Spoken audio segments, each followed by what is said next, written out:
हमारे देश के 80 वर्षीय संत संत आसाराम जी बापू हैं, उनको पहले टारगेट बनाया गया कि उनके आश्रम में काला जादू होता है, फिर बाद में सरकार क्लीन चिट देती है। ऐसा नहीं होता, छवि धूमिल की गई। आपका क्या विचार है उससे? देखिए, वो बहुत अच्छे संत हैं और उन्होंने जितनी संस्कृति का प्रचार किया तो कोई दूसरा संत नहीं कर पाया।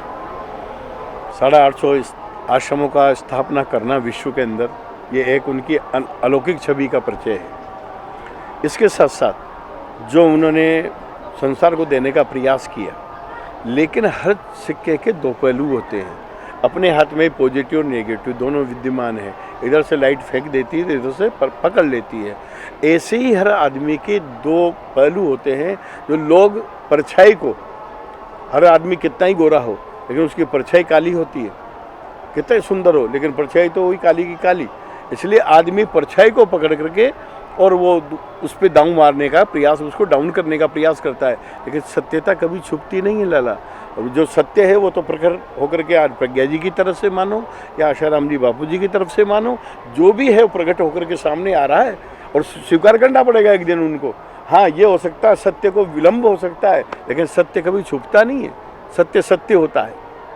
इस समय स्वामी जी उनके करोड़ों शिष्य दुखी हैं एक प्रकार से, आपकी तरफ देखते हैं, उनके प्रति क्या संदेश है आप? नहीं तो हम तो सब उनका प्रयास कर रहे हैं कि जो भारत के संतों पर, जयंती सरस्वती पर उसके दिन से भगवान की दीपावली के दिन जब हम पूजन करते हैं, उस दिन उनको उठा करके जेल में रखा था हमने। तो वो रैलियाँ निकाली थी जो आज के अंदर विश्व के अंदर कोई नहीं निकाल पाया।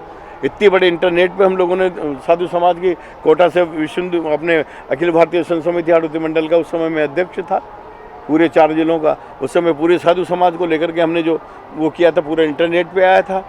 हमने सबसे ज़्यादा थॉमस को विरोध किया था, उसको गिरफ्तार करवा के छोड़ा था हम लोगों ने वहाँ पर, उसके स्कूलों को बंद कर दिया था। लेकिन अब क्या करें, जब हमारा ही समाज हमारा साथ न दे तो संत क्या कर सकता है अकेला? कहीं न कहीं मिशनरियों का आज एक समाज की आवश्यकता है, पूर्ण संत समाज को। और समाज जब उसके पीछे खड़ा होगा तो संत तो मरने मारने के लिए भी तैयार होता है। भाई जी, संत को क्या है, संत तो संस्कृति ऊपर न्योछावर है। लेकिन जब उसको रोटी सेकने वाले आगे वाले मिलते हैं कि बस संत का एक दुरुपयोग किया, उसका उपयोग किया और उसको जैसे आम का रस निचोड़ते हैं ऐसे उसको फेंक देते हैं, उसके बाद संत की कोई पूछ नहीं होती और वो मियाँ जी बन करके, मालिक साहब बन करके किसी भी संस्था के नाम से वो अपनी रोटियां सेकने लग जाते हैं, तो फिर संत शांत होकर बैठ जाता है। किससे झगड़ा करने जाएगा संत? फिर क्या कहेगा कि जिन लोगों के लिए हमने संघर्ष किए वो लोग तो आज अपनी रोटियां सेक रहे हैं किसी भी संस्था के माध्यम से, और अपना उल्लू सीधा कर रहे हैं। हम लोगों को बेवकूफ़ बना के भोले भाले संतों को आगे बढ़ा करके चढ़ जा बेटा सूली पर भरी करे भगवान। संत बेचारे भोले होते हैं, मरने मारने पर आज तक कुर्बानी किसी नेता की लगी क्या?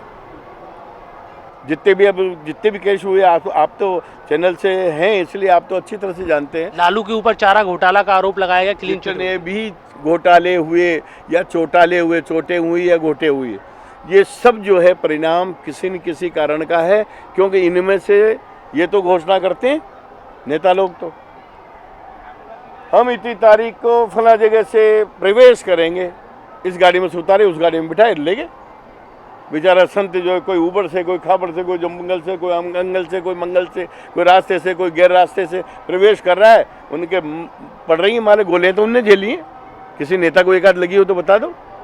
बस इसी के कारण संत जो है लगट के दूर हो जाता है कि ठीक है भाई, तुमको तुम्हारी रोटियां सेकनी हो सेको, हमको अपना काम भजन करने दो भगवान का। स्वामी जी, आपका जो विदेशी जो षड्यंत्र हो रहा है, समाज को भी तोड़ा जा रहा है, उस विषय में आपका क्या मानना है कि जो विदेश से फॉरेन फंडिंग आ रहा है भारतीय? ये मात्र हमारा निजी स्वार्थ है जिसकी वजह से ऐसा हो रहा है।